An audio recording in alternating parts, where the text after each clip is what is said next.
Alors, je ne sais pas si vous avez déjà entendu, moi j'entends ça assez régulièrement en fait, par souci peut-être d'ouverture et certains parents qui disent, alors moi pour la question de ce qui concerne la foi, je ne transmets rien à mes enfants. Je les laisse faire leur choix, je ne veux pas les endoctriner, je ne veux pas transmettre des choses, je préfère leur laisser faire leur choix.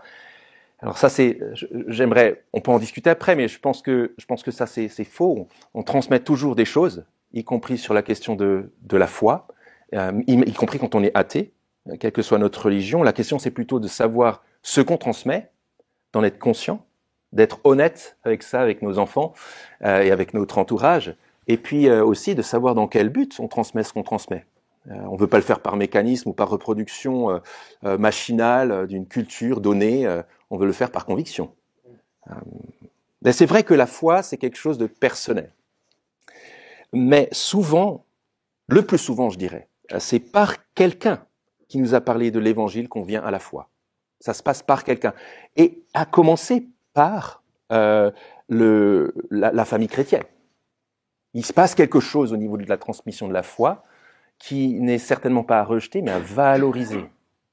On est invité par ça, à mon avis, à en voir la beauté.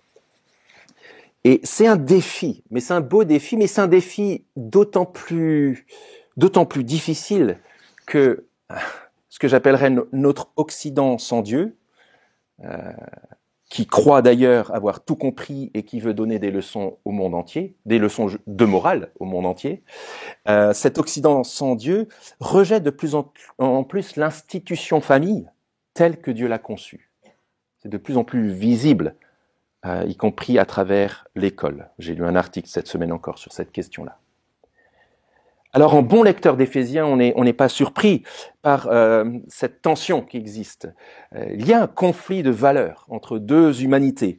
La vieille humanité fatiguée dans laquelle nous sommes nés et la nouvelle humanité vivante et vivifiante que Dieu est en train de préparer. Cette nouvelle humanité-là que Dieu est en train de faire et qu'on contemple depuis le premier chapitre de la lettre aux Éphésiens. Alors du coup, on est averti et on peut se poser tranquillement la question, sans peur, sans agressivité non plus.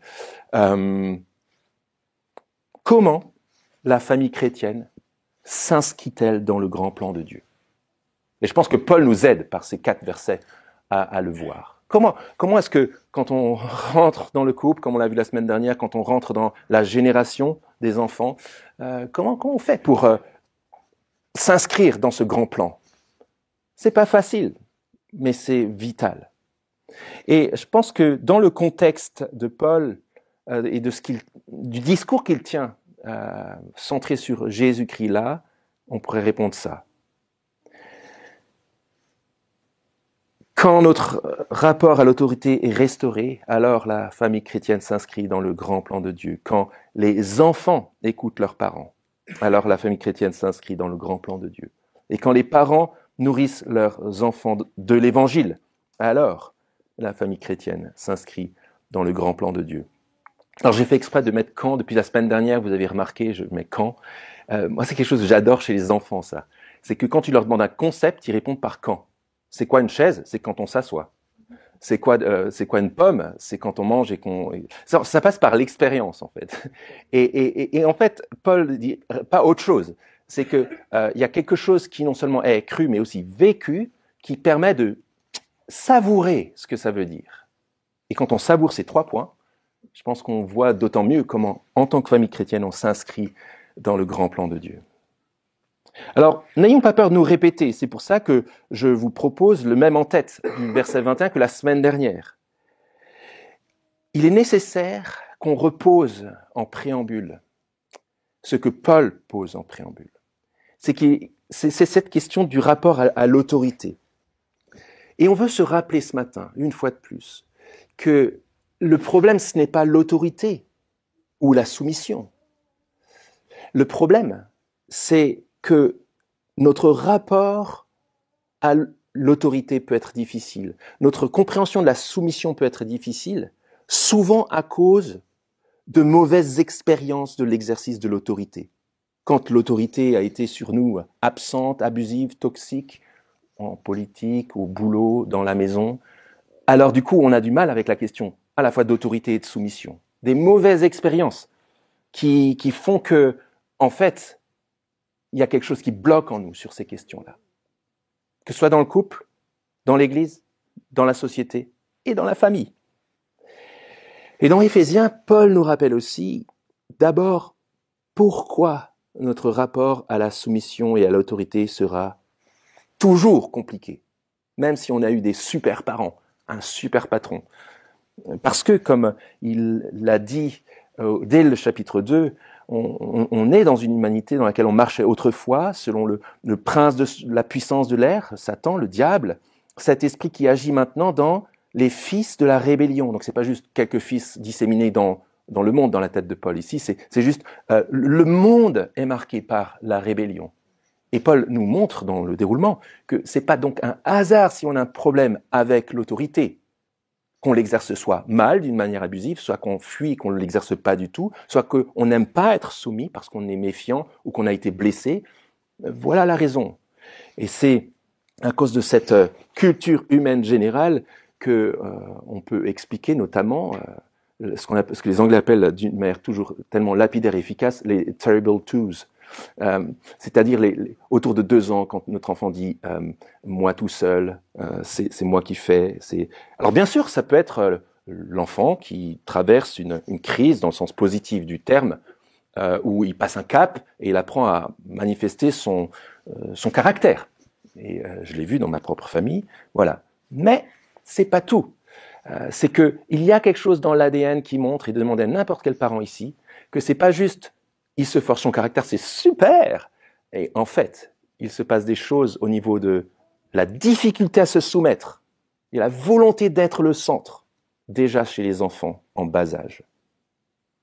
Ça se transcrit plus tard dans l'adolescence, la préadolescence par ouais, c'est bon, lâche-moi là. Je ne sais pas si quelqu'un se reconnaît un peu dans ce genre de remarques, mais alors effectivement, et on va le voir après, ça peut être à cause des parents. Et en particulier, on va le voir des pères. Pères, n'irritez pas vos enfants.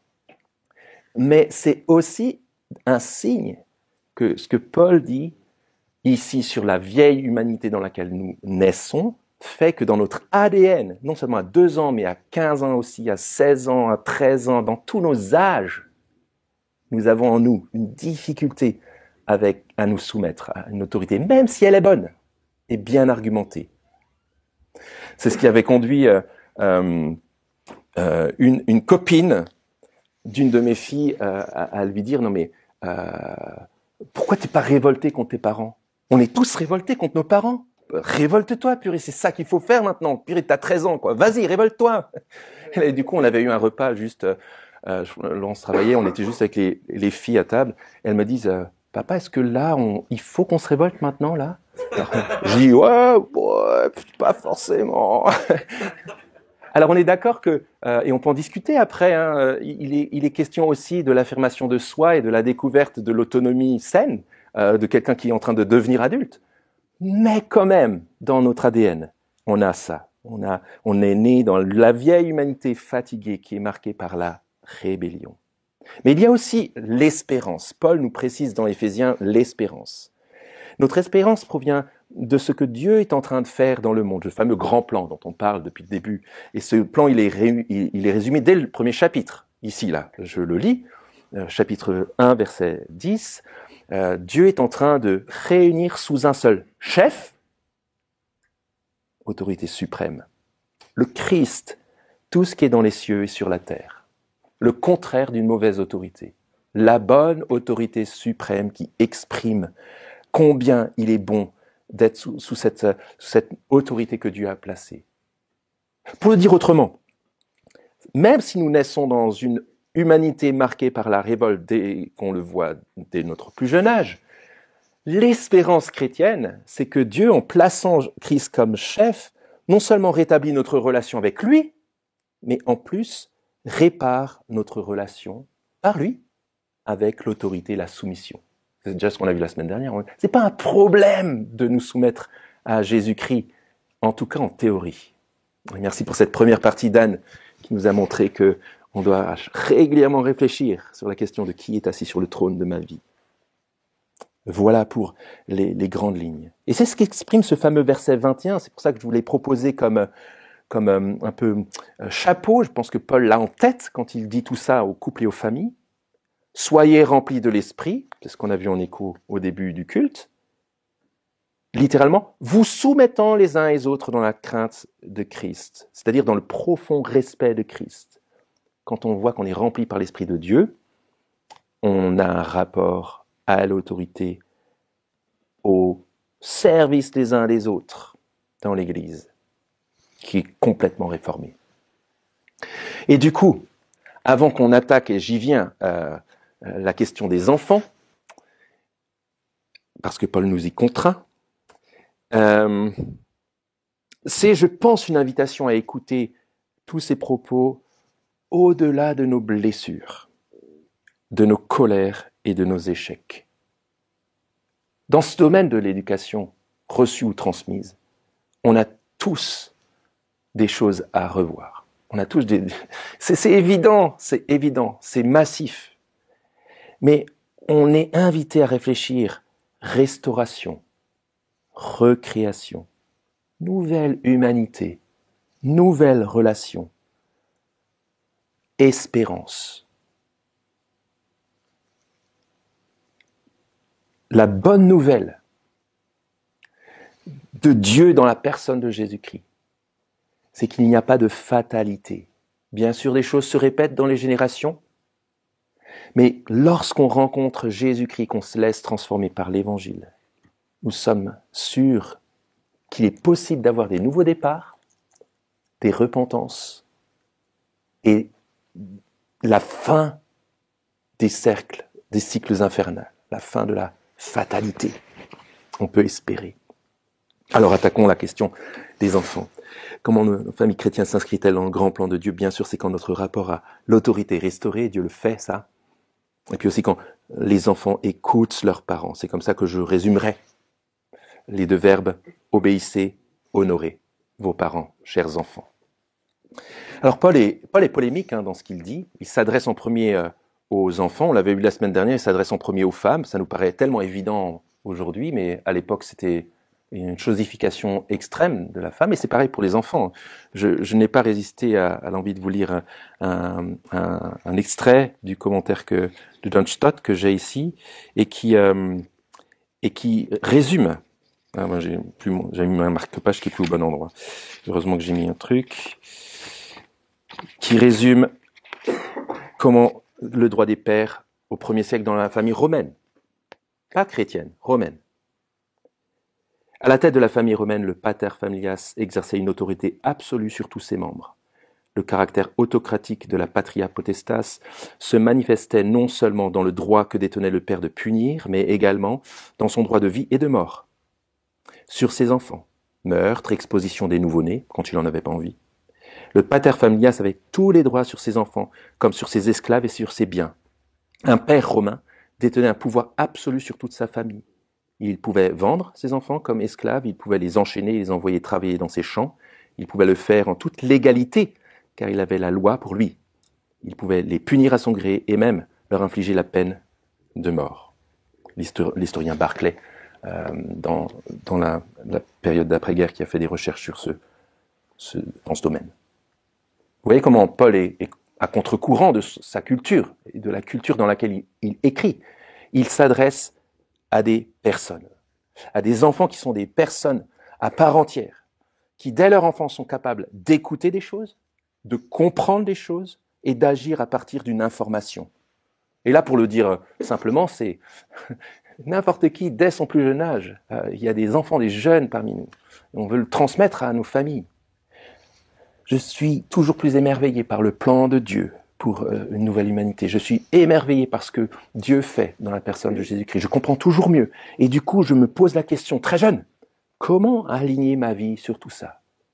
Quelles sont les conséquences de cela sur ma vie? Alors, Paul commence à dire une chose. Enfants, obéissez à vos parents selon le Seigneur, car cela est juste. Selon le Seigneur, je l'ai mis en gras parce que c'est quelque chose d'essentiel. C'est pas vos parents qui sont vos parents selon le Seigneur. C'est parce qu'il est la raison pour laquelle vous devriez leur obéir. N'attendez pas que, selon vos critères et votre humeur du jour, vous décrétiez que vos parents mériteraient que vous leur obéissiez. Non, votre raison, c'est pas le mérite de vos parents ou le score qu'ils ont pour la journée, mais c'est Christ, c'est le Seigneur, le roi. Parce que Jésus est mon roi, parce que Jésus est le roi et que j'apprends à voir qui pourrait être le roi de ma vie, j'obéis à mes parents. Je communique en cela que je commence à comprendre l'évangile. Et quel type de roi est Jésus? Il est le roi serviteur. Il est le roi qui, selon Philippiens 2, Armel, tu nous l'as lu la semaine dernière, a été non pas celui qui est resté dans les hautes sphères de la divinité, mais il est devenu obéissant jusqu'à la mort de la croix. Donc les enfants, quels qu'ils soient, sont invités ici à avoir comme raison d'obéissance le Seigneur Jésus qui lui-même est non seulement l'autorité suprême, mais l'exemple parfait d'obéissance à son Père. Et Paul ne s'arrête pas là. Regardez la pédagogie de Dieu. Il répète un vieux commandement, c'est un des 10 commandements les plus connus parmi le monde entier. Il dit « Honore ton père et ta mère », c'est le premier commandement accompagné d'une promesse afin que tu sois heureux et que tu vives longtemps sur la terre. J'adore. La pédagogie de Dieu. C'est pas le bâton, mais c'est les promesses. C'est pas les menaces, mais c'est l'espérance. Regardez comment Paul met des belles choses devant leurs yeux en disant « En fait, quand vous honorez vos parents, il n'y a que des belles choses qui en découlent. Il y a des promesses que je vous donne. Comme si Dieu savait de quoi nous avons besoin pour obéir et pour nous soumettre, pour honorer Dieu. » Alors on pourra discuter un peu plus sur les détails, là on n'a pas le temps, et je pense que la promesse ici que tu sois heureux et que tu vives longtemps sur la terre, c'est une promesse, je pense, concrète pour la vie ici-bas, mais c'est aussi dans la projection de la possession de la terre qui vient. Et je pense qu'il y a des bénédictions pour les enfants qui apprennent à honorer leurs parents sur cette vie-là, dans cette vie-là. Dieu honore ceux qui honorent leurs parents, parce qu'il aime cela, c'est dans son plan. Mais au-delà de cela, il leur prépare dans cette dimension-là la terre nouvelle dans laquelle ils pourront entrer en possession avec leurs parents et avec leurs enfants dans la suite des générations. Et ça, c'est quelque chose qu'on voit bien dans les paroles de Jésus, par exemple, qui dit « Heureux ceux qui sont doux, car ils hériteront de la terre. » Une projection bien plus loin. Et ça fait du bien quand on doit, au niveau ponctuel, aujourd'hui, concernant le lave-vaisselle, obéir à nos parents. Je parle de moi par rapport à mon père, bien sûr. On doit le dire, on pourra le dire à plein d'autres endroits, mais on veut le redire ici, évidemment. En situation de maltraitance, d'abus dans les familles, il s'agit de dénoncer et de punir les parents. Et je me réjouis d'être dans un pays qui est vigilant sur cette question et qui ose maintenant dire les choses après des décennies, des siècles de silence, d'omerta. Mais d'une manière générale, au-delà de ces cas particuliers, notons et disons que l'obéissance et l'honneur des parents, c'est juste et c'est bon. Ça produit de belles choses. Sachons le dire à nos enfants. C'est une grâce d'être né dans une famille chrétienne. Dieu se sert de la famille chrétienne pour nous permettre de rencontrer pour la première fois quelque chose de sa bonne autorité. Alors c'est un défi pour les parents, on va le voir après, mais déjà Paul l'avait en tête bien avant ce texte-là, toujours en lecteur averti d'Éphésiens, comme on suit Éphésiens, regardez ce qu'il disait déjà au chapitre 3, qu'il fléchissait les genoux devant le Père, de qui toute famille dans les cieux et sur la terre tire son nom. au-delà des frontières de la foi chrétienne. Il veut cette institution parce que quelque chose de magnifique s'y passe. Et il prie afin que, selon la richesse de sa gloire, nous soyons puissamment fortifiés par son esprit dans l'homme intérieur pour connaître l'amour de Dieu. C'est la suite. Et puis, dans sa prière qu'on va prier à la fin de ce temps ensemble, il dit à lui la gloire dans l'Église et en Jésus-Christ, dans toutes les générations, au siècle des siècles. Amen. Comment est-ce que le grand plan de Dieu se fait connaître et se transmet d'une génération à l'autre? D'abord par les familles chrétiennes. Il y a un rôle à jouer qui est extrêmement beau et glorieux ici. Redoutable, mais beau et glorieux. Alors avant de passer aux parents, on va y venir. Paul il vient. Petite note pour les enfants. Et si malgré leurs limites et leurs péchés, c'était quand même encore mes parents qui, dans mon entourage, me connaissaient le mieux. Et si je pouvais compter sur eux pour m'aimer avec fidélité? Et si je pouvais compter sur eux pour me dire la vérité qui est utile pour moi, même quand je ne veux pas l'entendre? Bénis soient les parents qui savent faire cela. Bénis soient les enfants qui savent le reconnaître. Est-ce que nos parents se trompent? Est-ce qu'ils pêchent? Est-ce qu'ils ont des limites? Les enfants sont les mieux placés pour le savoir, en fait. Et la question qui nous est posée en tant qu'enfants chrétiens ou qui commencent à découvrir la foi chrétienne, c'est est-ce que face à leurs erreurs, leurs limites et leurs péchés, est-ce que je crois que l'Évangile est suffisamment puissant pour changer mes parents? Mon témoignage familial, c'est ça. Mon père qui a son caractère est quelqu'un qui restait attaché au Seigneur. Et je l'ai vu et je vois encore, à 83 ans, être en train d'être transformé par l'Évangile. Il m'a aidé à croire dans l'Évangile en voyant l'effet de l'Évangile dans sa propre vie. Alors enfants, priez pour vos parents. Église, prie pour les enfants, pour que les enfants soient réjouis d'obéir dans le Seigneur à leurs parents et de les honorer. Dans chaque génération, la vraie sagesse, c'est de savoir écouter ses parents. Ça me fait penser à ça. Alors que la révolte, c'est ça.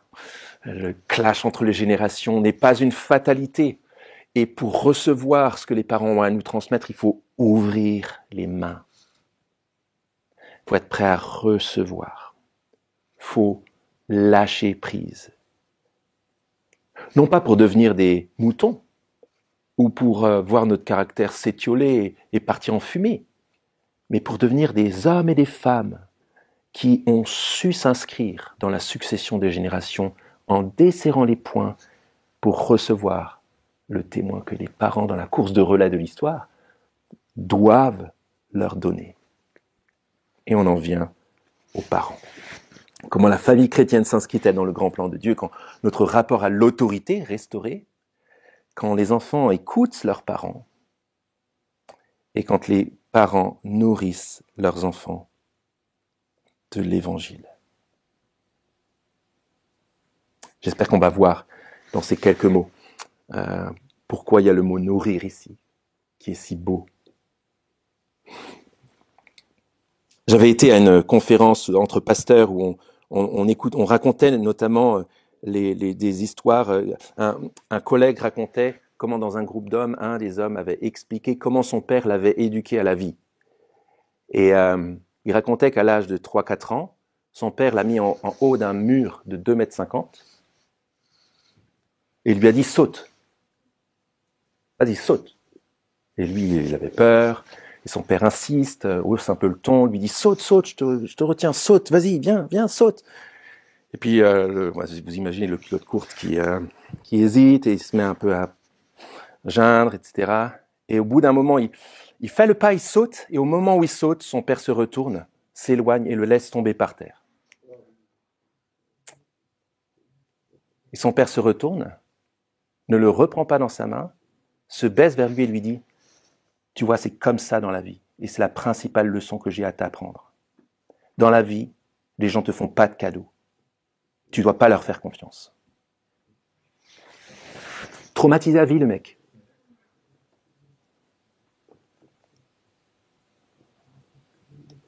Alors bien sûr, le monde est un monde de requins.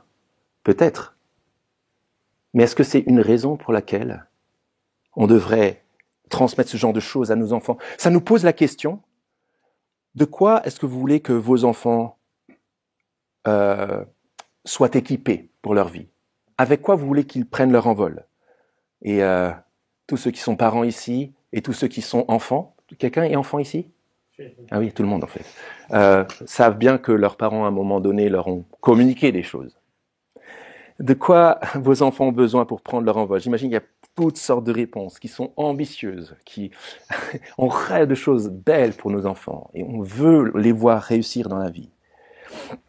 Mais je repense aussi à l'amertume potentielle qui peut naître dans le cœur d'un père ou d'une mère qui, en ayant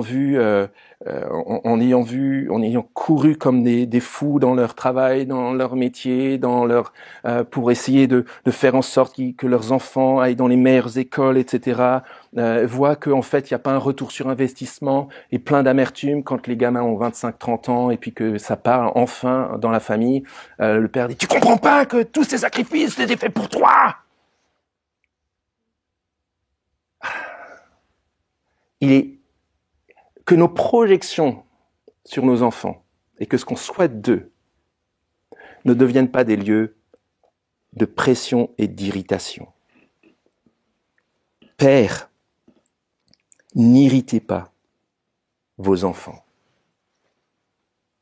Il y a un truc un peu injuste en fait. C'était obéissez à vos parents. Ici, c'est père, n'irritez pas vos enfants. Pourquoi Paul dit père, n'irritez pas vos enfants? Non pas que les mères n'irritent pas leurs enfants ou ne peuvent pas irriter leurs enfants, mais je pense qu'il y a au moins deux raisons. La première, c'est que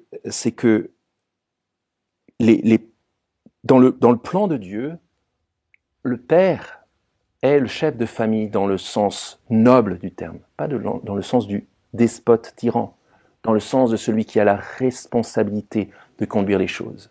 Il a besoin, on l'a vu la semaine dernière, absolument de sa femme pour bien le faire, sinon il va se planter. Mais il a la responsabilité de le faire. Donc on pourrait dire que d'une certaine manière, ici, dans Père, les mamans sont incluses, mais c'est les pères qui sont tenus pour responsables devant Dieu de ce qui se passe dans la maison sur la question de l'éducation, en premier chef.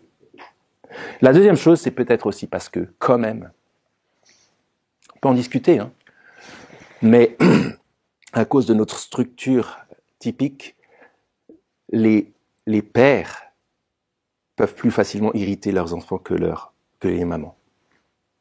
On peut en discuter, mais je me suis dit que c'était peut-être une raison pour laquelle Paul dit père ici.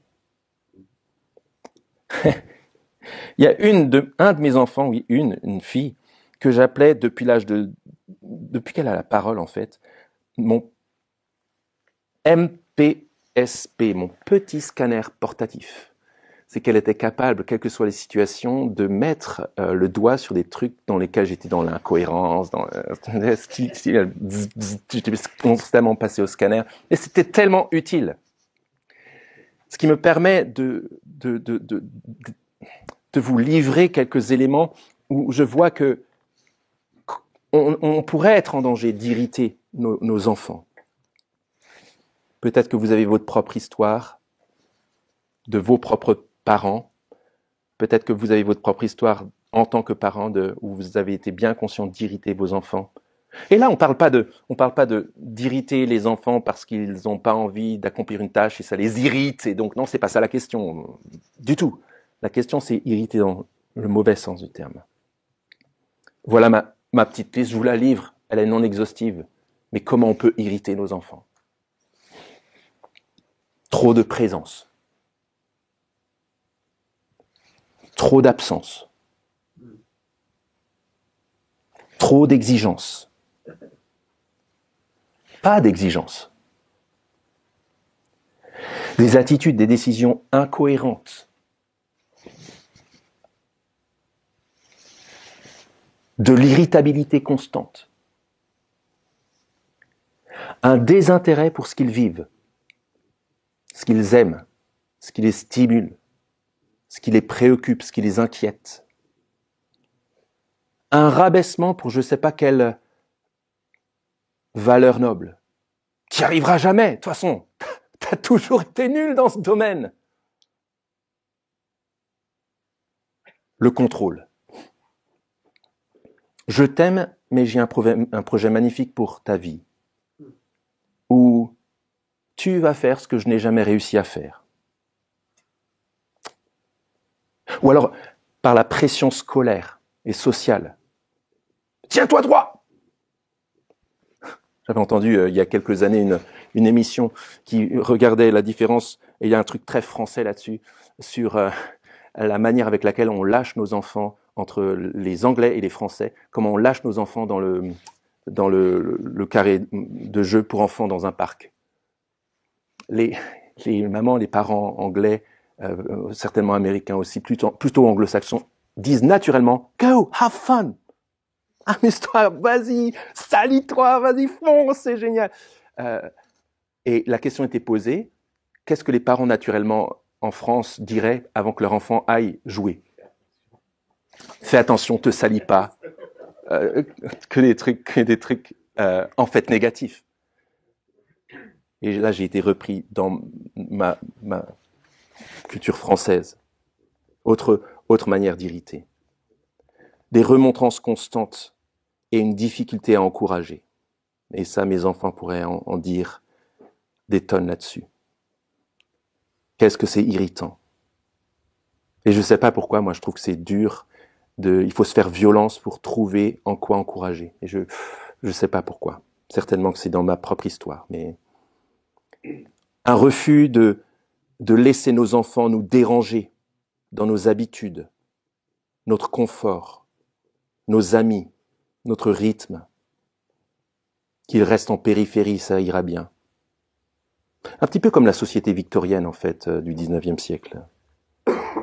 En difficulté à les accepter tels qu'il est, à l'accepter tel qu'il ou elle est. Incapacité à l'écouter vraiment, à le connaître dans sa personnalité, sa richesse, ses dons, à lui montrer de l'amour. Voilà ma petite liste. Ouais. Mais vous savez ce qu'on fait quand on fait ça? On les empêche de bien voir ce qui compte vraiment et ce qui est glorieux. On intercale notre petit plan à nous, notre personnalité, entre le grand paysage et le grand plan de Dieu, ce que Dieu veut faire et ce que nous, on voudrait bien d'eux. On fait du photobombing, en fait. On saute devant, alors qu'ils pourraient observer et regarder le grand paysage que Dieu leur offre, lorsqu'il les appelle à eux et qu'il les appelle à se réaliser dans leur humanité, transformés dans leurs dons, leur richesse, leur personnalité, dans la vie qui leur est offerte, au-delà de la longueur de notre bras. Paul montre aux parents ce qu'il faut pour transmettre à leurs enfants ce qui est utile pour vivre dans ce monde et dans la perspective du grand plan de Dieu. Et il le dit dans ce verset-là. Père, n'irritez pas vos enfants, mais quand vous êtes libérés de ça, quand vous luttez bien, alors vous pouvez les élever et les corriger en les avertissant selon le Seigneur. Littéralement, nourrissez-les, c'est ça l'idée d'élever-les. Je trouve que c'est tellement plus beau. c'est riche et chaleureux, c'est style autour de la table, plutôt que derrière un banc d'école. C'est nourrissez-les en formation et avertissement du Seigneur, littéralement. Et je trouve que ça colore cette instruction d'une manière extraordinaire. Il s'agit de nourrir nos enfants de l'Évangile, dans le contexte de la Bible, dans le contexte de la lettre de Paul aux Éphésiens. Qu'est-ce que ça veut dire, ça? Déjà, la dimension formation. En les formant, on les nourrit bien. En fait, on est ensemble dans un même projet avec nos enfants. On s'exerce ensemble pour la vie. On leur communique qu'ils ne vont pas repartir de la maison en ayant tout appris. Mais comme nous, ils sont en train d'apprendre. Et ils sont en train de voir comment l'Évangile transforme les choses dans la richesse qui est la nôtre. On apprend ensemble à voir ce que c'est la discipline. On apprend aussi à voir ce que c'est la culture familiale et la culture générale. On apprend à reprendre la beauté créationnelle qui existe dans le monde et à y réfléchir ensemble. On apprend à penser ensemble. On a des réflexions de fond ensemble. On les forme, on les nourrit. Et en faisant interagir l'Évangile avec. C'est-à-dire ce que Dieu est en train de faire avec tout ça. Vers où il conduit tout ça. Dans le but de leur montrer de manière incarnée et naturelle. Pas derrière un banc d'école, mais autour d'une table. On adore les temps dans la famille Conning autour de la table. Et parfois on reste à table, on discute. On apprend à voir ensemble d'une manière incarnée qu'il le voit dans ma vie, c'est mon désir. La beauté de l'Évangile, dans ce qu'il produit, dans ce monde, dans les relations, dans le rapport à la vérité, dans la valeur de la repentance. J'apprends à demander pardon, à reconnaître mes torts en tant que père. À leur montrer aussi la valeur du pardon, la restauration de la grâce. Quand le péché, le mal est pardonné, la vie nouvelle commence. La page se tourne. Il n'y a pas de contentieux, de grief qui reste. C'est effacé. Comme Jésus est mort pour moi pour effacer la totalité de mes fautes. J'apprends à le faire envers mes enfants. Je les forme dans l'Évangile pour qu'ils sachent le faire auprès de leurs amis, dans leur génération, dans leur métier, dans leurs relations. Je leur apprends ce qu'est l'amour véritable.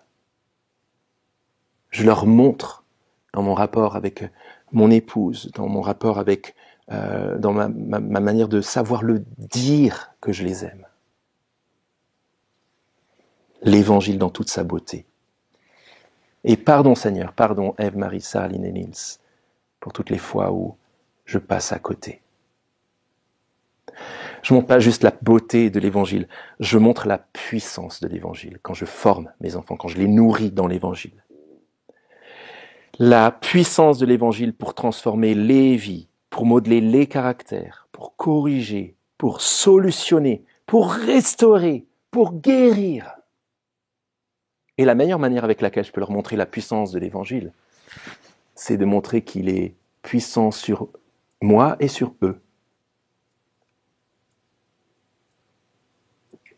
Quelle horreur si on est dans le discours chrétien, tu comprends, Dieu est mort pour Jésus, mort pour nous, c'est la grâce et tout, et que nous, on ne montre pas du tout de repentance, on ne montre pas du tout d'amour de la vérité, on ne montre pas du tout de pardon, et on ne montre pas du tout de grâce. En fait, on ne montre pas l'Évangile. Mais si on accepte d'être transparent à nos limites, à notre péché, à notre laideur, et qu'on montre qu'on est repentant, on communique la puissance de l'Évangile pour transformer. Et on donne envie d'en reprendre dans cette table-là de l'éducation. Et enfin, on nourrit nos enfants dans la formation, là, dans la visée de l'Évangile. Pas juste la beauté de l'Évangile, pas juste la puissance de l'Évangile, mais aussi la visée de l'Évangile. On leur montre à quel point construire sa vie pour soi-même, c'est petit joueur. C'est tellement petit joueur. C'est égocentré. C'est juste, tu veux bâtir ta vie pour toi, et alors c'est super, mais c'est pas ça ta vocation. Et regarde le grand plan de Dieu. Regarde ce qu'il est en train de faire. Ça dépasse de loin l'univers, la terre, l'histoire de la famille, la fierté familiale, notre famille cellulaire, ta vie. Ça nous dépasse. Bâti pour ça. Et on a envie que les enfants disent « Waouh !» fassent des choix qui sont en ligne avec ça. C'est comme ça qu'on s'inscrit en tant que parent dans le grand plan de Dieu. Et puis, Paul dit pas juste élevez-les, nourrissez-les en les corrigeant, en les formant, mais en les avertissant aussi. Et ça, c'est un mot qui est presque semblable dans l'original. L'avertissement. On nourrit nos enfants dans l'Évangile en les avertissant dans le Seigneur, en les avertissant dans l'Évangile. un des exemples de Paul dans cette lettre aux Éphésiens. C'est le chapitre 4 qu'on a déjà vu, et où il dit la chose suivante.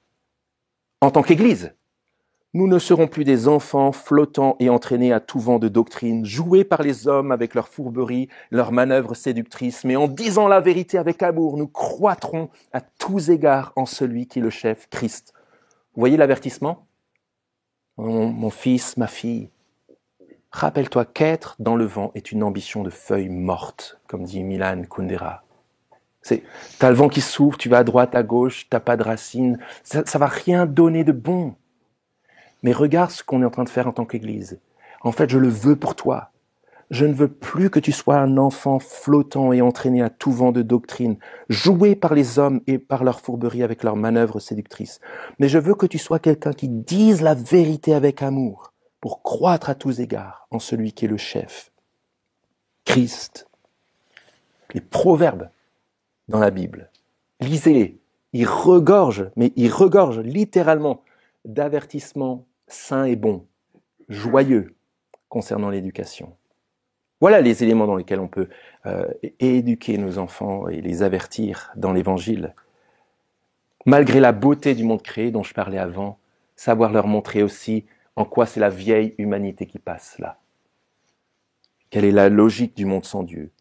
Et du coup, quels sont les ravages que produit ce monde sans Dieu? Et peut-être autour de la table, on pourrait discuter sur la question de ce père qui a laissé son enfant tomber par terre pour lui apprendre ce que c'est la vie.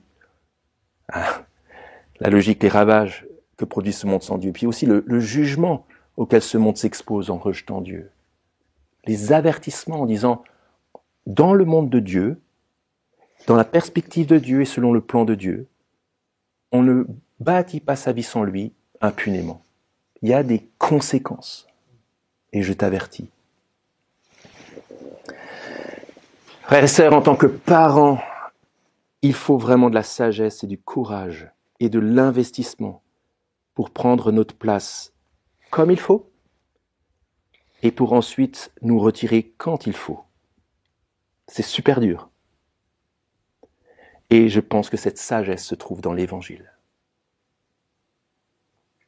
Regardons la nature. J'en ai déjà parlé il y a quelques mois, j'adore cette image. Regardez l'audace des parents oiseaux. On parlait de prendre son envol. les oiseaux qui volent à peine et puis, tac, l'oiseau qui... Oh, ok. Et puis, je ne suis pas un oiseau, je le fais mal, mais l'oisillon qui à peine jeune s'envole avec audace. Et il y a ce côté-là, que le Seigneur nous donne cette sagesse naturelle qui vient de lui et qui est transformée par l'Évangile, de faire confiance dans ce qu'on leur a transmis et de pouvoir avec audace leur donner de prendre leur envol malgré nos réticences tout humaines. Faisons confiance. Et il est nécessaire, et c'est mon dernier propos, pour les parents, nécessaire de prendre conscience de nos limites et de lâcher prise. Parents, le lâcher prise est une nécessité. Et comment, quand on est chrétien, est-ce qu'on lâche prise? On dit, je ne maîtrise pas ce que j'ai transmis, je suis tellement moi-même limité. La réponse du lâcher prise chrétien, c'est la prière. Priez avec persévérance. Priez quotidiennement et nominativement pour vos enfants, en faisant confiance à la puissance de l'Évangile dont vous avez équipé vos enfants. Faisons confiance à l'Évangile. Quand il a été planté dans la vie de nos enfants, nous pouvons tranquillement nous retirer. Il va porter des fruits au-delà de la longueur de notre main. Comment la famille chrétienne s'inscrit dans le grand plan de Dieu? D'abord, quand notre rapport à l'autorité est restauré. Ensuite, quand les enfants écoutent leurs parents. Enfin, quand les parents nourrissent leurs enfants de l'Évangile. On veut donner à nos enfants des racines et des ailes. Et tout le monde veut faire ça. Tout le monde. Tous les parents veulent faire ça. Et personnellement, à tout autre héritage, je préfère donner à mes enfants les racines et les ailes du Dieu créateur et sauveur. De loin à tout autre héritage. Il est en train de créer une nouvelle humanité dans laquelle ils sont invités eux aussi, comme moi.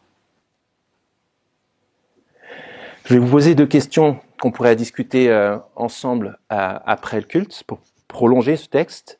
Mais j'aimerais quand même noter quelque chose d'essentiel. On parle ici de la beauté de l'Église. Comme on le disait au début, s'il y a bien un lieu dans lequel il y a des manques et des blessures, des ruptures, des échecs et parfois des traumatismes, c'est bien dans le domaine de la famille. Et nous avons besoin d'aide et de ressources.